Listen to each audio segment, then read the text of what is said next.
할렐루야, 반갑습니다. 오늘도 TBC 성경 공부반에 오신 여러분들을 진심으로 축복합니다. 오늘은 65가입니다. 그리스도는 위대한 대제사장이심을 히브리서를 통해서 같이 공부해 보시기를 바랍니다. 서론 부분은 같이 한번 읽어보도록 하겠습니다. 읽겠습니다. 기독교는 유대교 배경에서 시작되었습니다.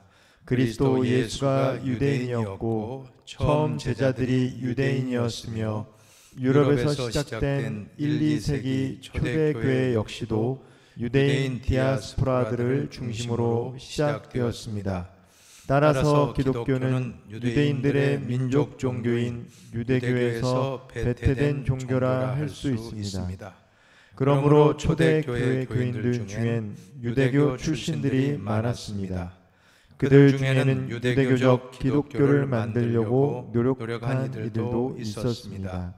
초대교회에서 문제가 되었던 할례당이 그 대표적인 예였습니다.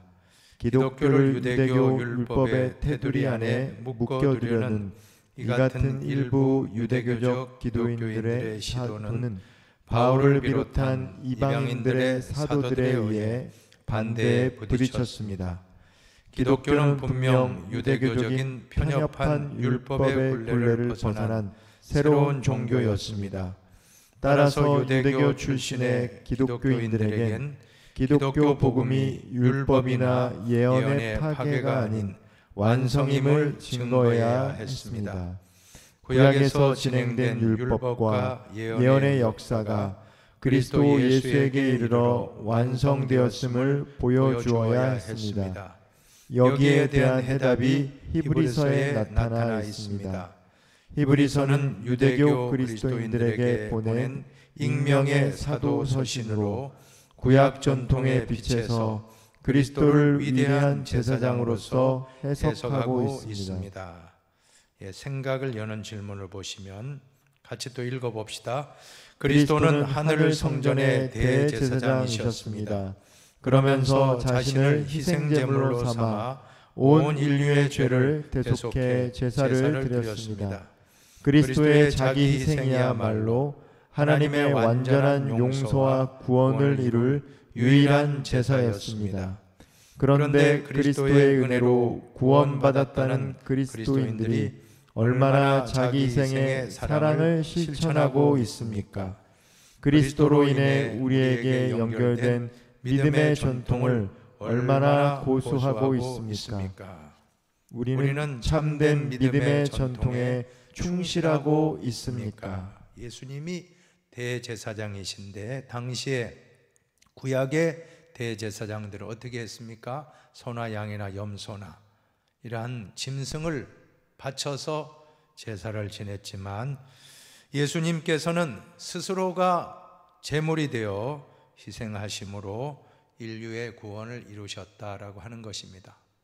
이 희생의 전통, 오늘 그리스도의 자기 희생, 오늘 그리스도인들은 어떻게 지금 희생하고 있습니까?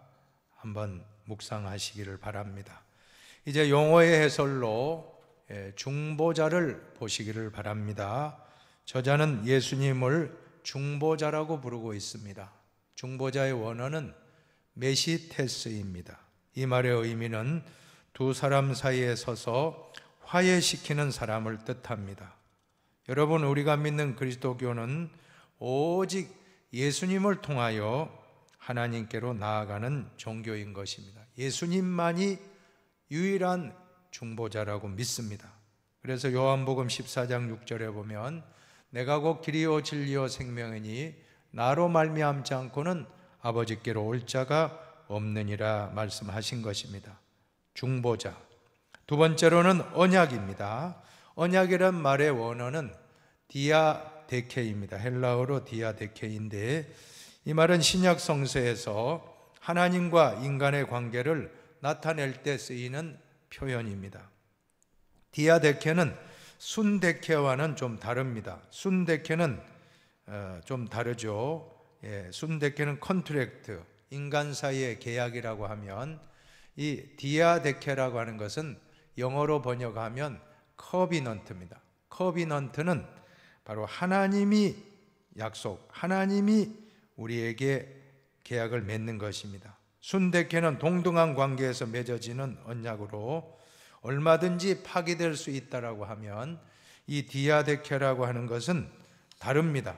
디아데케라고 하는 것은 결코 깨트려질 수 없는, 파기할 수 없는 그러한 계약이라는 것입니다. 이 컨트랙트, 커비넌트, 컨트랙트는 순데케, 디아데케, 이것은 커비넌트인데, 이것은 하나님과 인간과의 관계로서 대등한 계약이 아니라 언약의 주도권은 하나님에게 있는 것으로 파기할 수 없는 은혜를 말하는 것입니다. 파기할 수 없는 은혜의 계약, 이것이 바로 디아데케, 즉 커비넌트라고 하는 그러한 계약의, 언약의 뜻입니다. 자, 시대적인 배경을 보시겠습니다. 시대적인 배경을 보시면 히브리서의 시대적인 배경은 한마디로 말하면 박해의 시기였습니다. 초대교회는 두 가지 면에서 박해를 받았는데, 먼저는 유대교로부터의 박해가 심했고, 다음은 로마로부터의 박해입니다. 특별히 주 64년경에 네로 황제가 얼마나 크리스찬들을 많이 박해했습니까? 그 이유는 로마 시내에 불을 질러 놓고는 그리스도인들이 이 불을 질렀다라고 누명을 씌워서 많은 사람들을 죽였습니다. 얼마나 많이 박해를 당했습니까? 그리고 또 1세기 말경에 도미티아누스라고 하는 황제가 있습니다. 이 도미시안이라고 하는 황제가 자신을 신으로 숭배할 것을 강요하였는데, 황제가 주라고 하는 것입니다. 예수님이 주인인데 예수님만이 주라고 고백하는 것이 크리스찬들의 신앙 고백인데, 황제를 주라고 고백하라고 하니까 얼마나 그 요구를 거부하자 많은 사람들이 죽임을 당하고 순교하는 그런 일이 있었습니다. 자, 이러한 상황 속에서 그리스도인들은 고난을 참고 견디기가 어려웠을 뿐만 아니라 점점 의심이 생기고 믿음도 약해졌습니다. 그 중에는 불신앙 때문에 그 생활이 문란하게 되어 영원한 생명의 소망까지 상실하게 될 위기에 처한 사람도 있었습니다. 이 같은 신앙 상태를 염려하여 그들을 전에 가르친 저자가 그들을 격려하고 소망을 새롭게 하고 예수 그리스도의 복음이 지닌 깊은 의미를 가르침으로 복음 위에 다시 굳게 서기를 촉구한 것입니다. 그리고 신학적으로도 예수 그리스도가 누구시며 우리가 예수 그리스도를 믿는다는 것은 무엇인지를 분명하게 제시하는 것이 목적입니다.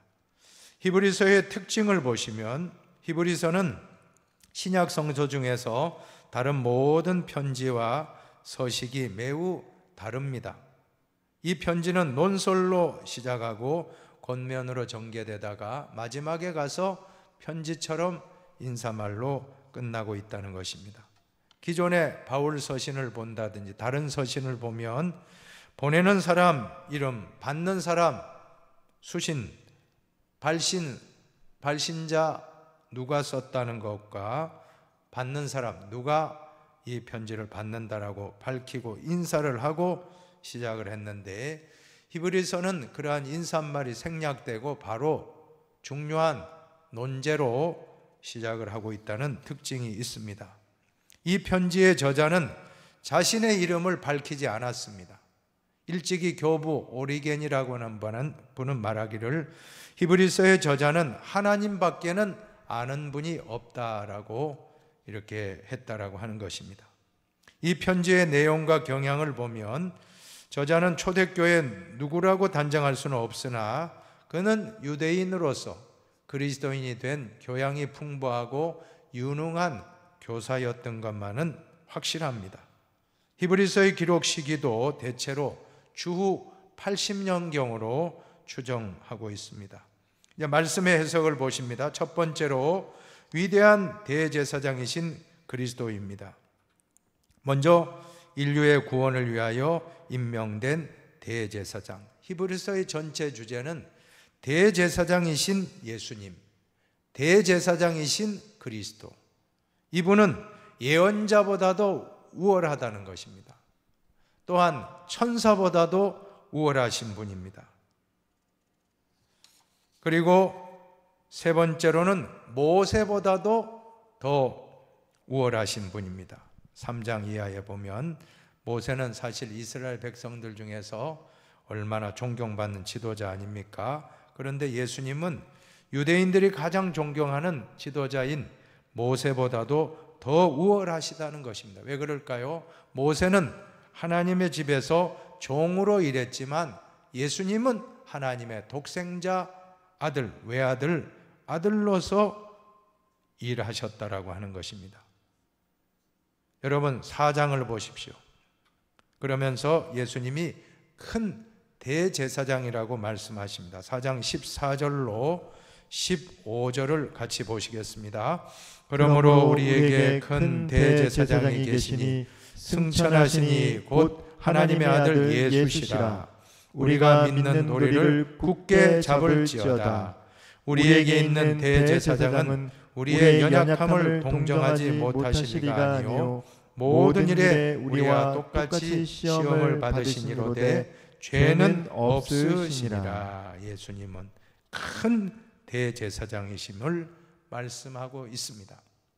예언자보다도 뛰어나고 모세보다도 뛰어나고 여러 어떤 사람들보다도 훨씬 뛰어나신 분, 이분이 곧 큰 대제사장이신 예수님, 모세보다도 뛰어난 분이다. 여러분 이것을 우리는 이 히브리서를 통해서 배울 수가 있습니다. 그 다음에 히브리서 5장 7절도 한번 보실까요? 같이 한번 보십시다.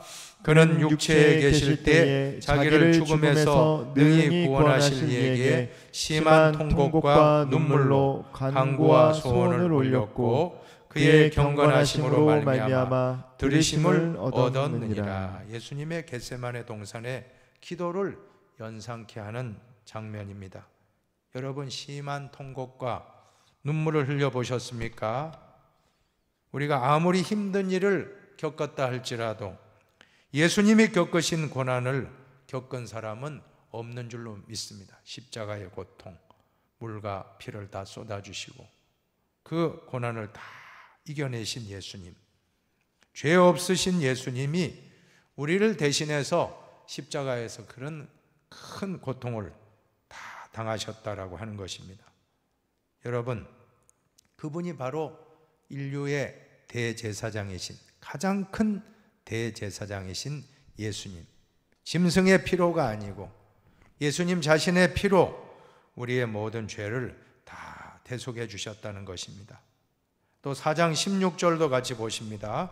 그러므로 우리는 긍휼하심을 받고 때를 따라 돕는 은혜를 얻기 위하여 은혜의 보좌 앞에 담대히 나아갈 것이니라.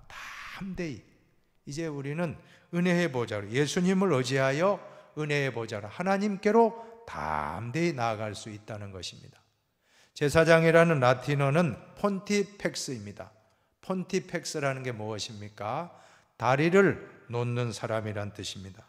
브릿지 빌더, 다리를 놓는 사람. 제사장은 하나님과 인간 사이에 교량을 놓는 역할을 하는 사람입니다. 인간의 편에 서서 하나님께 탄원을 드리고 하나님 편에 서서 하나님의 뜻을 전달하는 사람이 제사장이라고 할 때, 인간 제사장은 흠이 있었습니다. 완벽하지 않습니다. 제사장도 인간입니다. 그러나 예수님은 흠 없는 제사장, 죄가 없으신 분이라고 했습니다. 예수님은 참 하나님이시고 참 인간이심으로써 하나님과 인간 사이를 연결해 줄 수 있는 가장 완벽한 대제사장이 되신다라고 말씀하신 것입니다. 여러분 믿으시기를 바랍니다. 우리 예수님 얼마나 좋은 분입니까? 예수님은 완전한 대제사장, 인간 대제사장은 본인의 죄도 속죄를 받아야 됩니다. 그러나 예수님은 죄가 없으신 분이 대신 하나님과 인간 사이에 다리를 놓듯이, 이 십자가라는 것이 하나님과 우리 인간 사이를 다리 놓는 결정적인 역할을 하신 것입니다. 짐승의 피가 아니라, 양의 피, 소의 피, 염소의 피가 아니라 예수의 피로 우리 인류의 모든 죄를 다 대속해 주신 예수님, 완벽한 대제사장이십니다. 두 번째로 보면 7장에 멜기세덱의 반열에 속했다라고 하는 것입니다. 예수님은 창세기 14장에서 아브라함이 그의 원수들을 물리치고 집에 돌아오는 길에 살렘 왕 멜기세덱, 족보도 나오지 않아요. 갑자기 샬렘은 평화라는 뜻입니다. 평화의 왕 멜기세덱, 바로 예수님을 예표하시는 분입니다. 이 멜기세덱을 만났는데 그는 지극히 높으신 하나님의 대제사장이라고 말씀하고 있습니다. 아브라함은 그에게서 축복을 받았으며 얻은 것의 10분의 1을 바쳤다라고 말씀하고 있습니다. 여러분, 아브라함보다도 뛰어나신 분, 아브라함보다도 월등하신 분, 낮은 사람이 높은 사람에게 예물을 드리지 않습니까? 모세보다도 사실 기억하십시다. 이 서신을 쓸 때 목적이 뭐라고 했죠? 유대교 율법주의자들, 예수를 믿긴 믿어도 할례를 지켜야 된다, 안식일을 지켜야 된다, 예수 믿어도 구약의 율법을 지켜야 된다라고 하는 사람들을 경고하기 위해서, 예수님은 믿음의 조상인 아브라함보다도 더 뛰어난 분이다, 멜기세덱이 곧 예수님을 예표합니다. 또 모세, 민족의 지도자 모세보다도 더 월등하신 분이고, 어떤 예언자나 어떠한 참 제사장보다도 훨씬 더 뛰어나신 예수님, 자, 그분을 강조하기 위해서 이렇게 멜기세덱의 반차에 속한 분이다라고 말씀하고 있습니다. 이 멜기세덱은 예수 그리스도를 예표합니다.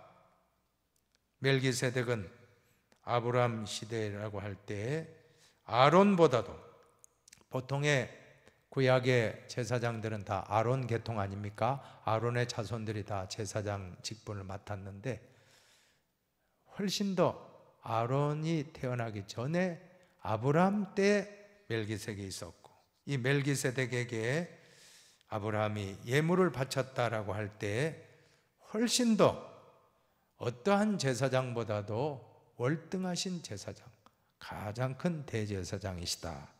이것이 바로 멜기세덱의 모습을 예수 그리스도를 예표한다라고 해석하고 있는 것입니다.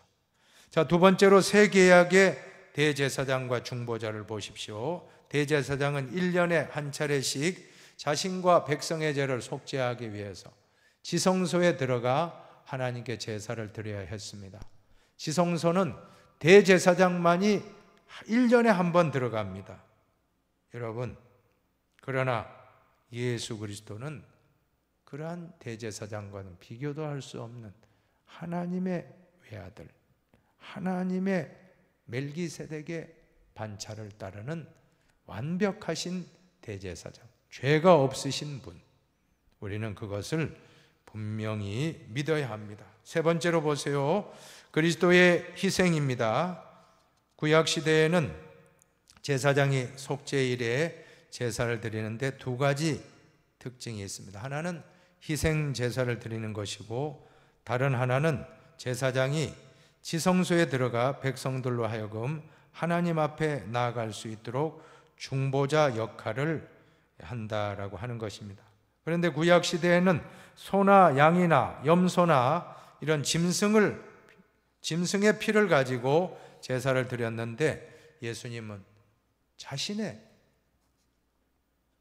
피로 제사를 드리셨던 것입니다. 히브리서 9장을 한번 쭉 한번 읽어보십시다. 9장 12절로 14절까지 읽습니다.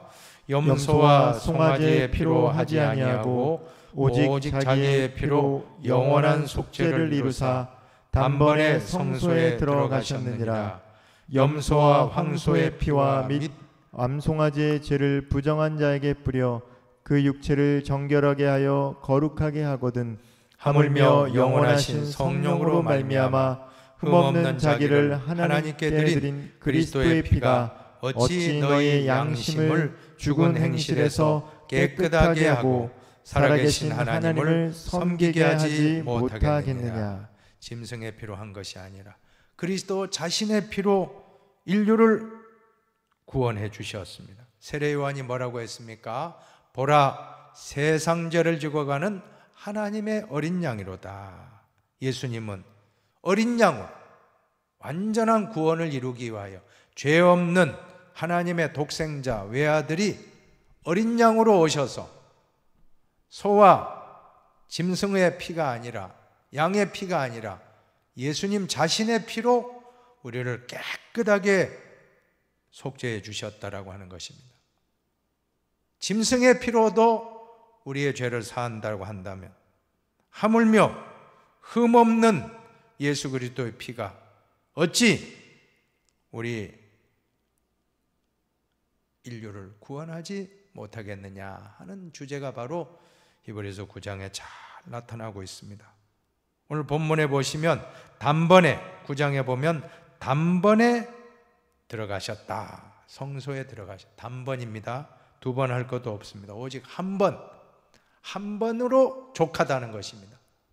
구약의 제사는 계속 반복해서 드려야 되지만 예수님의 속죄의 제사는 두 번 필요하지 않습니다. 한 번에 단번에 완전히 완성이 되었다라고 하는 것입니다. 사랑하는 여러분, 예수님 십자가 위에서 다 이루었다. 한번 따라 합시다. 다 이루었다. 다 이루었다. 다 이루었다. 다 이루었다. 네, 십자가에서 다 이루었다 말씀하셨을 때 저와 여러분의 모든 죄, 과거의 죄, 현재의 죄, 앞으로의 죄까지도 예수님 십자가 위에서 다 용서하시고 다 구원하시고 다 치유해 주신다라는 것을 우리는 의심하지 말아야 합니다. 믿어야 합니다. 여러분, 신천지와 같은 데는 뭐라고 주장합니까? 예수님으로는 안 된다는 거예요. 예수님의 피로는 부족하고 플러스 알파, 비유, 보혜사, 바로 그 이만희, 이러한 교주의 말을 들어야만이 구원받는다. 이단입니다. 절대 속지 마시기 바랍니다. 예수의 피 외에 플러스 알파를 요구하는 건 다 이단입니다. 절대 안 됩니다. 우리가 구원받는 거 우리의 행위가 아닙니다. 우리의 지식이 아닙니다. 우리의 어떤 학식이 아닙니다. 우리의 어떤 경력도 아니고 경험도 아니고 직분도 아닙니다. 오직 예수의 피, 송아지의 피, 어떤 양의 피, 염소의 피가 아니라 오직 예수의 피, 그 예수의 피로 말미암아 우리는 구원받았다는 것을 확신해야 됩니다. 그리고 한 가지 재미난 것은 이 대제사장이 대속죄일 7월 10일에 1년에 한 번 지성소, 가장 거룩한 곳입니다. 지극히 거룩한 장소가 지성소입니다. 지성소로 들어갈 때 제사장 복장에 보면 방울이 달려 있습니다. 왜 방울을 달았는가? 제사 지내다가 지성소에 들어갔다가 죄가 있어서 만약에 진노를 받으면 그날부로 죽게 되었습니다. 그래서 방울 소리가 딸랑딸랑 들리면 아, 제사장님이 살아있구나.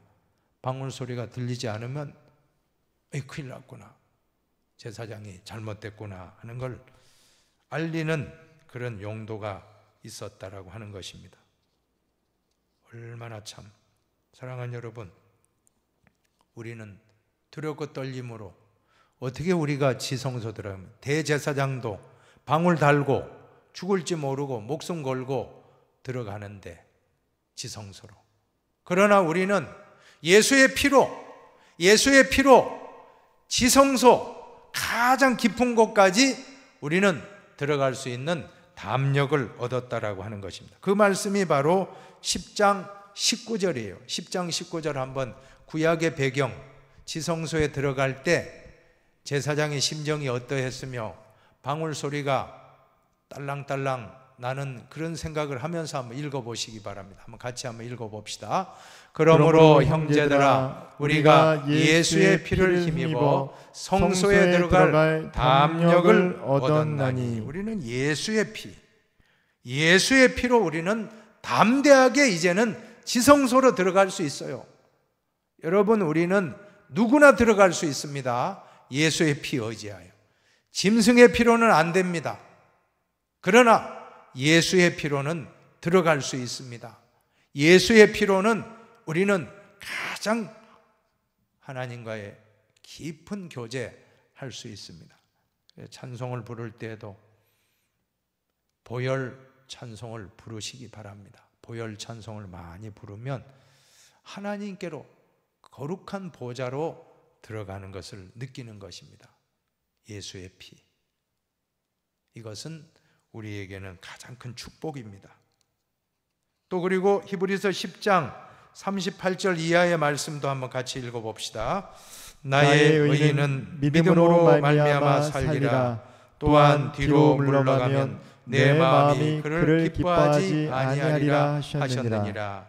우리는 뒤로 물러가 멸망할 자가 아니요 오직 영혼을 구원함에 이르는 믿음을 가진 자니라. 뒤로 물러가면 안 된다라고 하는 것입니다. 믿음이 무엇입니까? 믿음은 앞을 향해 전진해 나가는 거예요. 우리 믿음의 사람은 뒤돌아보면 안 됩니다. 롯의 철을 기억하시기 바랍니다. 뒤돌아보면 안 돼요.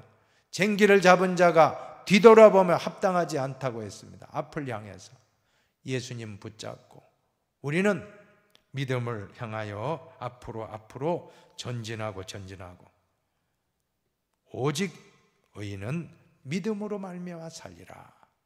이것이 바로 히브리서의 강조점이고, 이제 그 믿음을 가진다는 게 무엇인가, 믿음이 무엇이며 믿음으로 산다는 것이 무엇인가라는 것이 히브리서 11장, 믿음장으로 알려진 히브리서 11장은 신앙의 실상과 증거를 말씀을 합니다.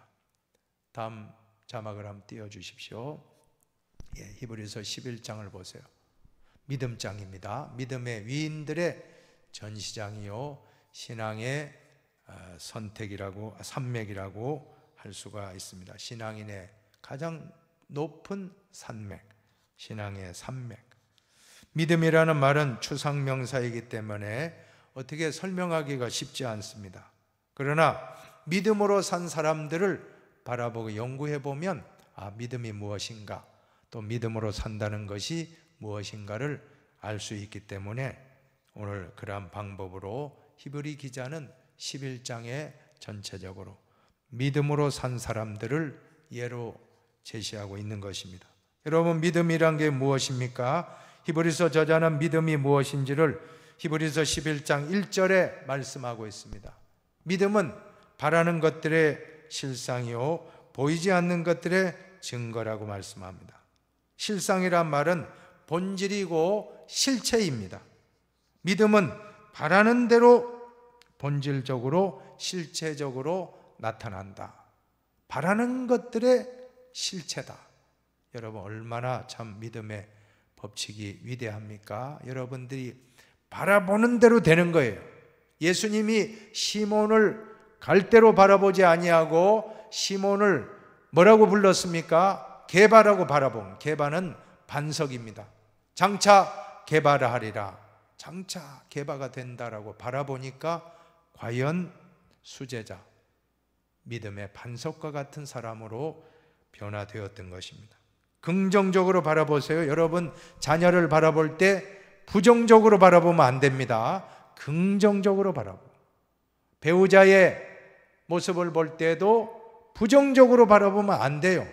항상 보면 남편분 요즘 어떠십니까 하면 아이고 그 인간 말도 하지 마세요.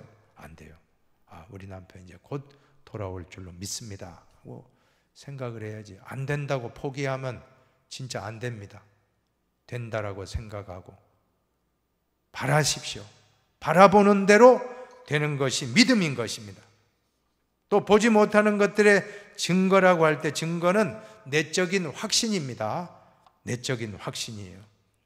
다음 페이지 보세요. 믿음이 뭡니까? 보지 못하는 것들의 증거라. 증거는 확신입니다. 확신. 믿음은 보지 못하는 것들의 내적인 확신, 볼 수 없는 것을 보고 선포하는 것입니다. 믿음의 두 번째 법칙은 선포의 법칙입니다. 선포하십시오. 바라봄의 법칙, 선포의 법칙. 믿습니까? 확신하고 선포하십시오.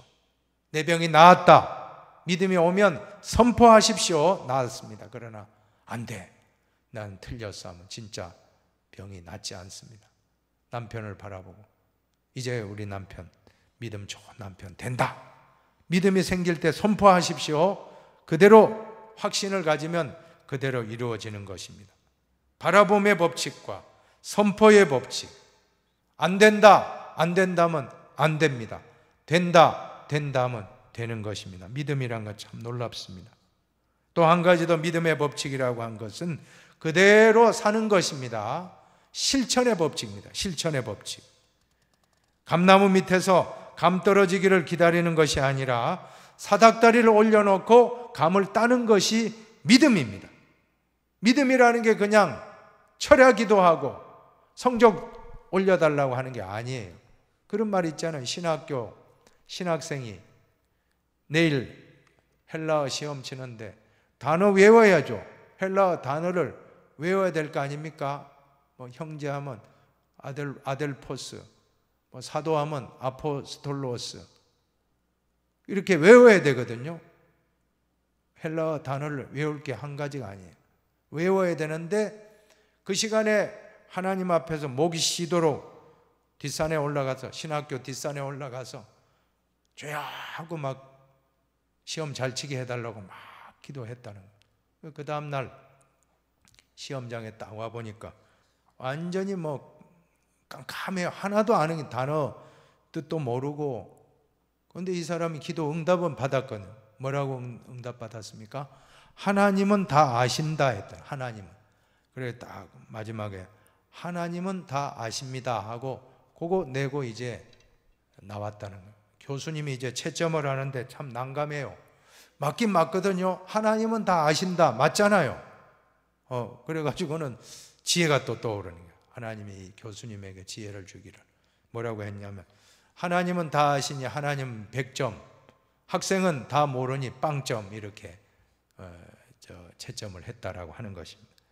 극단적인 예인데 믿음이란 게 뭡니까? 내 할 바는 하나도 하지 아니하고 하나님 다 해주세요, 그게 아니라는 거예요. 믿음은 바라보는 거, 믿음은 선포할 뿐만 아니라 내가 손과 발로 행동으로 움직이는 게 믿음인 줄로 믿으시기 바랍니다. 사업하는 분은 열심히 사업해야 됩니다. 그냥 기도만 하고 앉아있는 게 아니에요. 기도할 뿐만 아니라 바라볼 뿐만 아니라 이제 열심히 내 할 바를 잘 하는 것, 이것이 바로 믿음의 법칙입니다. 한번 따라 합시다. 바라봄의 법칙, 바라봄의 법칙, 선포의 법칙, 선포의 법칙, 행동의 법칙, 행동의 법칙, 실천의 법칙. 실천의 법칙. 믿음은 행함을 가져야 된다. 행함 없는 믿음은 죽은 믿음입니다. 자, 이제 믿음의 산 증인들을 예로 들고 있습니다. 아벨의 믿음을 보세요. 4절에 보면 하나님께 예배를 잘 드렸다는 겁니다. 여러분 하나님께 예배 잘 드리시기 바랍니다. 두 번째로 5절에 보면 에녹은 하나님과 365세를 살면서 동행했다고 했습니다. 365, 1년 365 떠올리면 매일매일 동행한 것입니다. 에녹은. 또 노아는 방주를 지었습니다. 하나님을 경외하며 방주를 준비했습니다. 아브라함은 부르심에 순종하고 떠났습니다. 내 친척 본토 아비집을 떠나라, 떠났습니다. 내 자녀 독자를 이삭을 바치라, 바쳤습니다. 성경에 보면 창세기 22장에 보면 아침에 일찍이 일어나서 떠났다 하는 말씀이 나와요. 순종입니다. 순종. 두 번 생각할 것도 없어요. 자식 바치러 가는데 좀 천천히 가지, 그게 아니에요. 아브라함은 일단 순종합니다. 분명히 하나님 준비하신다. 여호와 이레 하나님 믿고 순종했던 것입니다. 과연 그렇게 순종했을 때 여호와의 산에서 예비하리라. 여호와 이레라는 게 뭡니까? 하나님이 여호와의 산에서 준비하시리라 하는 게 바로 여호와 이레입니다. 또 사라를 보세요. 11절, 불가능한데 아기를 낳는 겁니다. 경수가 끊어졌지만 아기를 잉태하여 이삭을 낳았던 믿음. 또 이삭과 야곱의 믿음은 자녀들을 축복해 줬던 믿음입니다. 요셉의 믿음은 출애굽과 고향에 묻히기를 소망했습니다. 모세의 부르심과 부모의 믿음을 보세요. 자녀를 위한 헌신과 드림. 아들을 낳으면 죽이게 되어 있지만 3개월 동안을 숨겼습니다. 어찌할 바를 몰라 이제는 더 이상 가둬둘 수 없어, 숨길 수 없어서 갈대 상자에 역청을 바르고, 그때 나일강에 띄울 때 부모의 심정이 어떻겠습니까? 하나님, 이 아이를 당신 손에 맡기나이다. 하나님께 맡기는 믿음, 모세의 부모의 믿음입니다. 또 모세의 믿음을 보세요. 잠시 죄악의 낙을 누리는 것을 택하지 아니하고 애굽의 바로 왕궁에서 왕자로 살아가는 안일한 길을 포기하고 하나님의 백성들, 동족과 함께 고난을 받기로 선택한 것입니다. 또 그 다음 출애굽 6월절 홍해 여리고성, 또 기생 라합의 믿음, 정탐꾼을 숨겨주었습니다. 그 다음에 기드온, 바락, 삼손, 입다, 다윗, 사무엘, 선지자들의 믿음, 다 공통점은 고난 속에서도 믿음으로 승리했던 분들이다라고 볼 수가 있습니다. 여러분, 이러한 여러 인물들을 살펴볼 때 믿음으로 산다는 것이 무엇인가 우리는 배울 수가 있습니다. 믿음이라는 것은 하나님을 바라보며 반드시 하나님이 도와주신다는 걸 믿고 선포하고 행동으로 나설 때 하나님은 과연 이 히브리서 11장에 있는 모든 사람들, 세상이 감당하지도 못할, 세상이 감당치 못할 믿음의 사람들이라고 기록하고 있는 것입니다. 저와 여러분도 그 히브리서 11장에 나오는 믿음의 선배들의 모습을 본받아 우리도 세상이 감당치 못하는 그러한 신앙인이 될 수 있게 되기를 바랍니다. 자, 그 다음에 히브리서 12장의 말씀은 참 중요한 말씀입니다. 한번 같이 읽어보겠습니다. 읽겠습니다. 이러므로 우리에게 구름같이 둘러싼 허다한 증인들이 있으니 모든 무거운 것과 얽매이기 쉬운 죄를 벗어버리고 인내로서 우리 앞에 당한 경주를 하며 믿음의 주요 또 온전하게 하시는 이인 예수를 바라보자.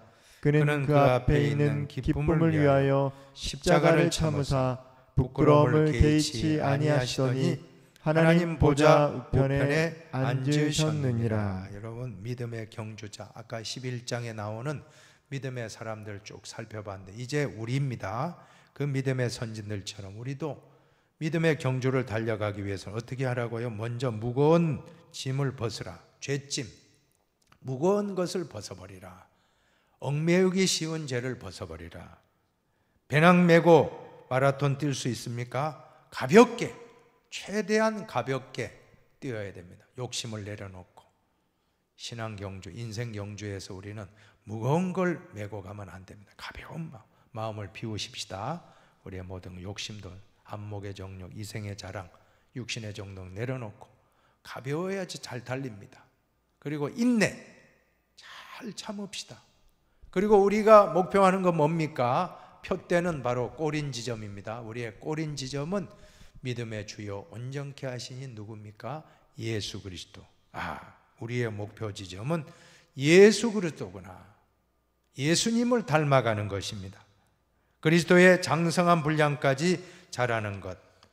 기독교인의 목표는 예수 닮는 것입니다. 여러분이 신앙생활 잘한다, 어떻게 알 수 있습니까?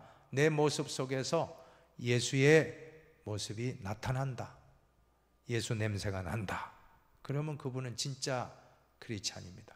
그러나 10년, 20년, 30년 믿어도 전혀 세상 사람과 똑같아, 그러면 잘못 믿는 것입니다. 여러분, 우리가 예수님을 담는 우리의 언어도, 우리의 생각도, 우리의 모든 행위도, 우리의 모든 사상도 예수의 모습으로 닮아가십시다. 그리고 히브리서 13장에 보면 마지막으로 영문 밖으로 나아가라고 말씀합니다. 영문 밖이 뭡니까? 성문 밖. 예루살렘 밖으로서의 모습은 때로는 부정하고 거룩하지 못한 장소가 아닌가 여길 수가 있습니다. 그러나 히브리서 13장을 같이 읽어보면 전혀 다릅니다. 같이 한번 읽어봅시다. 그러므로 예수도 자기 피로서 백성을 거룩하게 하려고 성문 밖에서 고난을 받으셨느니라.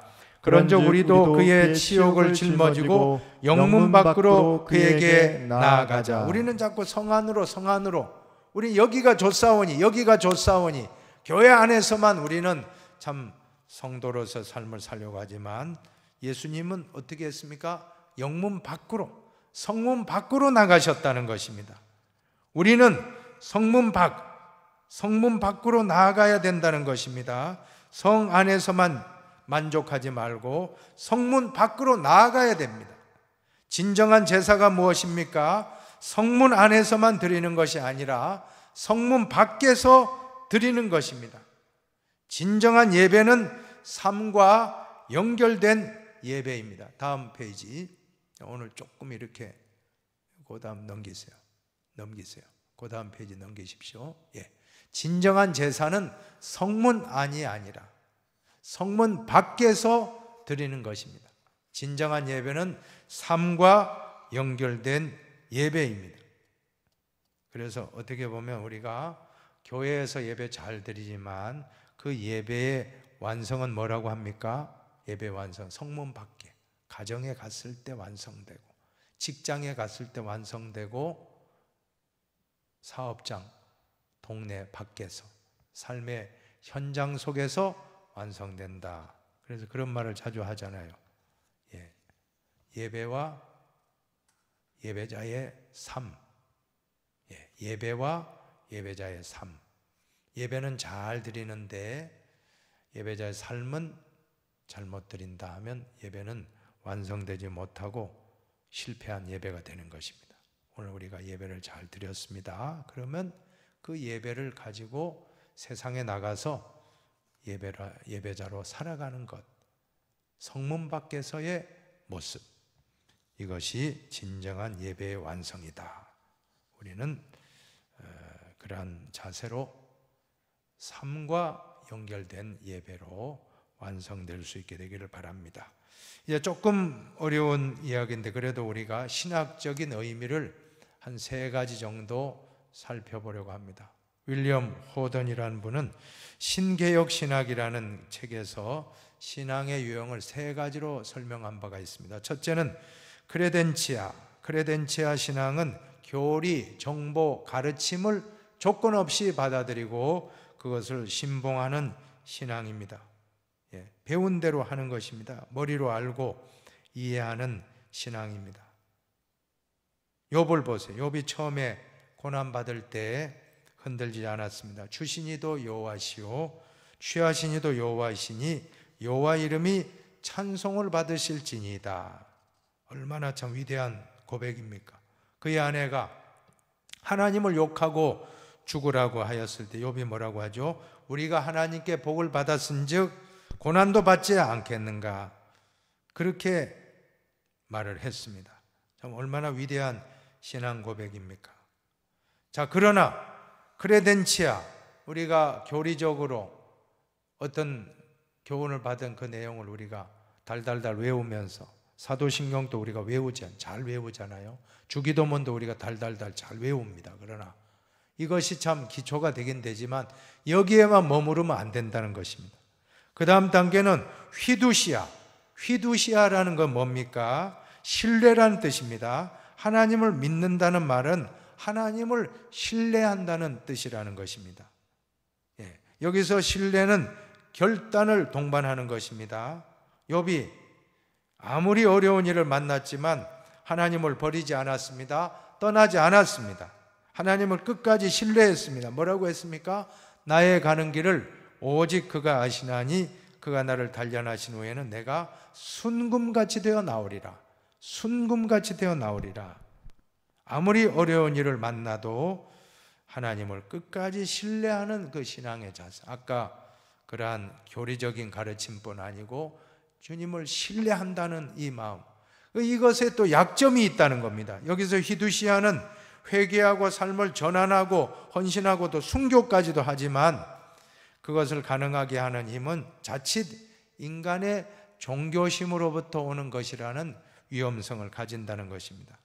자기의, 내가 대단하다, 내가 했다, 내가 나는 잘났다. 자, 이러한 마음. 욥도 그랬거든요. 욥도 그 친구들이 지적할 때 욥은 끝까지 자기 죄가 아니다 라고 주장을 하면서 정말 끝까지 자신은 어렵다라고 하는 그런 입장을 가졌습니다. 자, 그 다음 보세요. 휘데스라는 이 신앙은 히브리서 11장이 증언하는 신앙입니다. 휘데스 신앙은 크레덴치아나 휘두시아 신앙처럼 교리나 인간의 신뢰에서 출발하지 않습니다. 오히려 휘데스 신앙은 말씀으로 다가오시는 하나님의 계시, 말씀으로 다가오시는 하나님의 계시, 이 하나님의 계시에서 출발하는 신앙입니다. 말씀하시는 하나님의 음성을 경청할 때 비로소 인간은 내가 여기 있습니다 라고 고백할 수 있기 때문입니다. 욥을 보세요. 욥이 계속해서 친구들과 논쟁하고 친구들에게 반발하고 또 하나님께 내가 무슨 죄가 있는지 가르쳐 주십시오.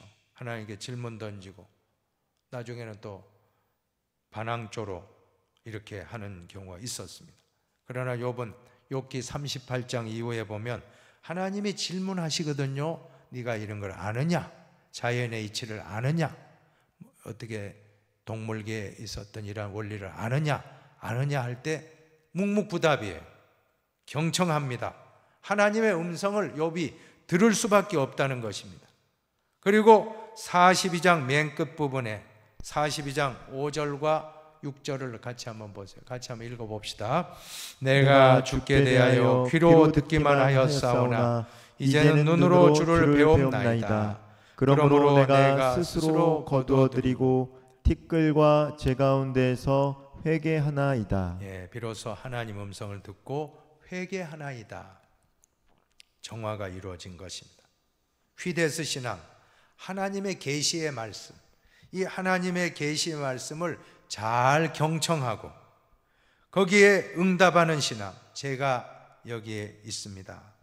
그런 자세. 여러분, 우리 신앙에서 참 중요한 것은요, 하나님의 음성을 듣는 것입니다. 하나님의 음성을 들을 때 하나님 만나요. 말씀이 하나님이시기 때문에 하나님 음성을 들어야 돼요. 내 의로, 내 그냥 자기 의, 참 조심해야 됩니다.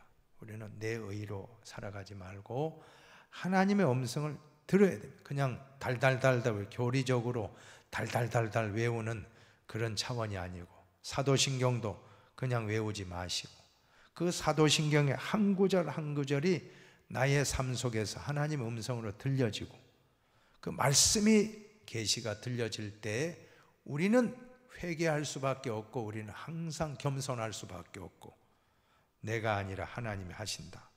하나님 말씀하옵소서. 성경에 그런 말씀 있지 않습니까? 자기 의가 자기를 삼켰다는 거예요. 자기. 내 열심으로 하는 것은 안 된다는 거예요. 내 열심으로 하는 한계가 있습니다. 어느 정도 일정 수준에 가면 두 손 들 수밖에 없어요. 하나님이 하시면 됩니다. 하나님이 하시도록 하나님의 음성에 귀를 기울이고 하나님의 계시의 말씀에 귀를 기울이고 욥과 같이 하나님 말씀을 듣고 회개하나이다.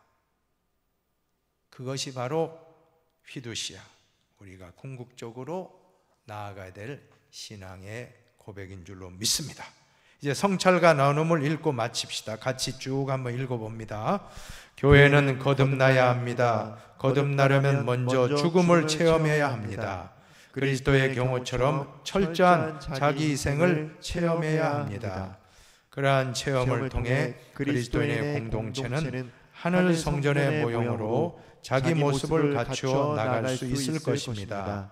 또한 그러한 체험을 통해 아벨로부터 시작된 믿음의 전통을 계승할 수 있을 것입니다. 과거에 매이지 않고 현실에 보이는 것보다도 보이지 않는 것을 바라는 개인과 공동체의 삶은 앞서 갔던 믿음의 조상들처럼 믿음으로 사는 생활을 통해 이루어질 것입니다. 여러분, 히브리서를 공부하면서 예수님이 대제사장이시라는 것 믿으시기 바랍니다. 예수님이 대제사장이십니다. 믿음으로 산다는 것이 무엇입니까? 믿음은 추상명사예요.